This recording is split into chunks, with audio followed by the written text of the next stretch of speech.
கார்த்திக் தீபா சீரியலில் இப்போ ஒரு அட்டகாசமான எபிசோடு வந்திருக்கு. வீடியோ பிடிச்சிருந்துச்சுன்னா லைக் பண்ணிட்டு பாருங்கள் ஃப்ரெண்ட்ஸ்.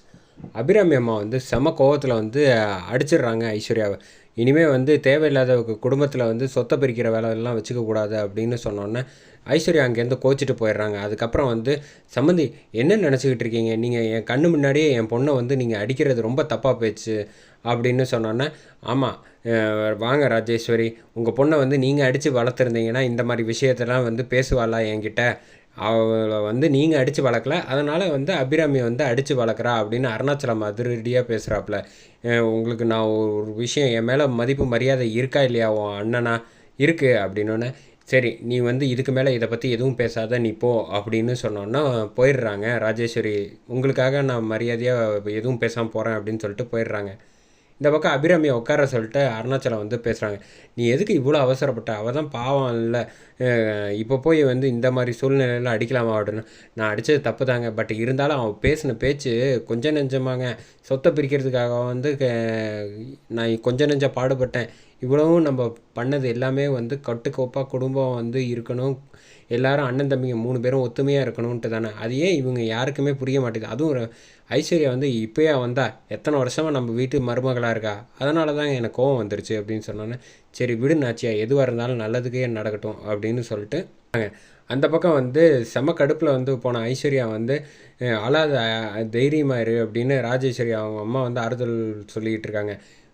எந்த விதத்தில் வந்து நம்ம குறைஞ்சி போயிட்டோம், அந்த தீபா குடும்பத்தோட சொத்து பத்துலையா, இல்லை நம்மளோட அவங்க தகுதி கிட்டக்க கூட நெருங்க முடியாது, அவங்களுக்காக நம்மளை அடிச்சிட்டாங்கல்ல, விடு உன் புருஷன் வரட்டும், நம்ம இதை வந்து வேறு மாதிரி டீல் பண்ணிக்கலாம் அப்படின்ட்டு ராஜேஸ்வரி வந்து அதிரடியாக பேசிக்கிட்டு இருக்காங்க. கார்த்தி வந்து கெஸ்ட் ஹவுஸ்க்கு வந்து அழைச்சிட்டு வராங்க. உங்களுக்கு ஏதாவது வசதி கம்மியாக இருந்துச்சுன்னா சொல்லுங்கள் மாமா, நான் வந்து எல்லாமே அரேஞ்ச் பண்ணி கொடுத்துட்றேன் அப்படின்னோடனே மைதிலி வந்து சொல்கிறாங்க, வசதி கம்மியாவா, என்ன மாப்பிள்ள சொல்கிறீங்க, யாராவது இவ்வளோ பெரிய வீட்டில் வந்து நாங்கள் இருந்த சின்ன வீட்டுக்கு இது எவ்வளவோ பெரிய வீடு அப்படின்னு சொன்னோன்னே தீபா வந்து சொல்கிறாங்க, பெட்டு மட்டும் வாங்கி கொடுத்துருவோங்க, ஒரு பெட்டு இது கட்டில் தான் இருக்குது, இன்னும் 2 கட்டில் வாங்கி கொடுத்துட்டா சரியாக போயிடும், எல்லோரும் படுத்துக்கலாம் அப்படின்னோன்னே அரேஞ்ச் பண்ணி கொடுத்துடலாம் அப்படின்னோடனே தீபா அதெல்லாம் ஒன்றும் தேவையில்லைன்னு தீபாவோட அம்மா சொல்கிறாங்க. ஆரம்பத்தில் அந்த வீட்டில் நம்ம எப்படி இருந்தேனோ அதே மாதிரி இங்கேயும் இருப்போம், அதுதான் நமக்கு சரியாக இருக்கும் அப்படின்னு சொன்னோன்னே, ஏன் வசதி கம்மியாக இருந்தால் இருக்கக்கூடாதுன்னு என்ன சட்டமாக என்ன, நம்ம வந்து கரெக்டாக வந்து உங்களுக்கு தேவையானதை நான் அரேஞ்ச் பண்ணி தரேன் மாப்பிள்ளையா, உங்களுக்கு என்ன பிரச்சனை, இல்லை மாப்பிள்ளை அதுக்காக சொல்லலை, நாங்கள் அந்த வீட்டில் எப்படி பாயை விரித்து போட்டு நிம்மதியாக தூங்கினோமோ அதே மாதிரி இப்படி போட்டால் தான் எங்களுக்கு தூக்கம் வரும், அதுக்காக தான் சொன்னேன் தவிர மற்றபடி உங்ககிட்ட ஒன்றும் சொல்லலை அப்படின்னோடனே, சரி மாமா வந்து ரொம்ப டயர்டாக இருப்பாங்க, அவங்களுக்கு வந்து தீபா கொஞ்சம் சமைச்சு எல்லாம் ரெடி பண்ணி என்ன சாப்பாடு வேணுங்கிறதெல்லாம் அரேஞ்ச் பண்ணி நான் கொஞ்சம் வெளில போயிட்டு வந்துடுறேன் அப்படின்னோடனே சரி அப்படின்னு சொல்லிட்டு கார்த்தி வெளில போயிடுறாங்க. அதுக்கடுத்து தீபா வந்து பேச ஆரம்பிக்கிறாங்க.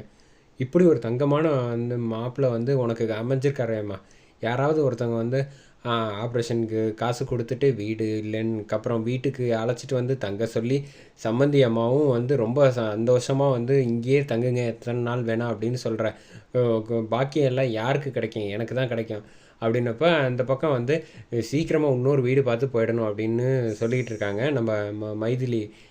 அப்போ தான் வந்து ஏன் அப்படின்னோன்னா, ஆமாம் வந்த கார்த்திக்கு வந்து கெட்ட பேர் வாங்கி கொடுக்கறதுக்காகவே ராஜேஸ்வரியும் ஐஸ்வர்யாவுக்கும் சுத்தமாக வந்ததே பிடிக்கல, அதனால் வந்து ஏதாவது சதித்திட்டம் திட்டுவாருங்க அப்படின்னோடனே மைதிலி சொல்கிறாங்க, அவங்க ஏதாவது பதிலடி கொடுத்தா நம்மளும் பதிலடி கொடுக்கறதுக்காக தானே நான் வெயிட் பண்ணிக்கிட்டு இருக்கேன், நீங்கள் ஒன்றும் அதை பற்றி கஷ்டப்பட்டுக்காதீங்க அப்படின்னு சொன்னோன்னே தீபாவும் கரெக்டாக சொல்கிறாங்க, அண்ணி எதுவாக இருந்தாலும் பார்த்துப்பாங்க, நானும் இருக்கேம்மா, நீ தைரியமாக இரு, அவங்க இனிமேல் மோத மாட்டாங்க, அப்படி ஏதாவது சண்டை வந்துச்சுன்னா பார்த்துக்கலாம் விடு அப்படின்னு சொல்லிட்டு இந்த பக்கம் வந்துடுறாங்க. அருண் அங்கேருந்து வர்றாப்புல வந்தோடனே வந்து கரெக்டாக வந்து நான் ஒரு தப்பு பண்ணிட்டப்பா அப்படின்னு சொன்னோன்னே, என்னம்மா சொல்கிற அப்படின்னு அபிராமி அம்மா வந்து சொல்கிறாங்க.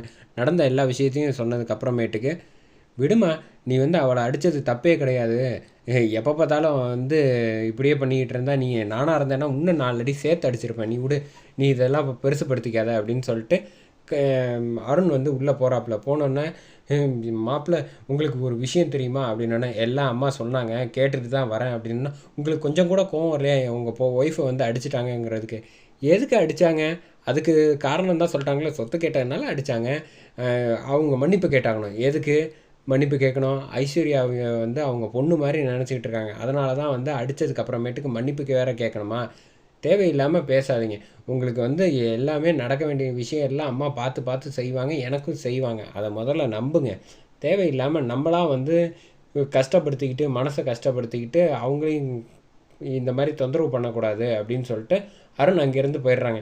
என்ன மாப்பிள்ளை இப்படி பொசுக்குன்னு இப்படி அந்த பக்கம் சாஞ்சிட்டாப்புல அப்படின்னு, விடுமா எதுவாக இருந்தாலும் அப்புறம் பார்த்துக்கலாம் அப்படின்னு சொன்னதுக்கப்புறமேட்டுக்கு அபிராமிமா ரொம்ப கவலையில் இருக்கிறப்ப கரெக்டாக வந்து கார்த்தி ரூமுக்கு வராங்க. என்னம்மா அப்படின்னு சொன்னோன்னே, கவலையாக இருக்கீங்க அப்படின்னோடனே ஐஸ்வர்யா வந்து இந்த மாதிரி அடிச்சிட்டேன்ப்பா அப்படின்னோடனே, விடு இது ஏதோ தெரியாமல் நடந்து போச்சு, இல்லைப்பா எதுவாக இருந்தாலும் அடிச்சிருக்க கூடாதுல்ல அப்படின்னோடனே, அவள் அந்த மாதிரி குடும்பத்தை பிரிக்கிறத பற்றி பேசினோடனே மனசு கேட்கல சொத்து அப்படின்னோடனே, கார்த்தி இந்த வீட்லேயே பொறுப்பான ஆள் நீ மட்டும்தான், இந்த குடும்பம் பிரியாத லெவலுக்கு எனக்கு ஒரு வாக்கு கொடுப்பா அப்படின்னா, நீ கவலைப்படாமா நான் இருக்கிற வரைக்கும் இந்த குடும்பத்தை பிரிக்க மாட்டேன், பத்திரமா கட்டுக்கோப்பாக பார்ப்பேன் அப்படிங்கிறாங்க. அதோட எபிசோட அட்டாச்சும் முடிக்கிறாங்க.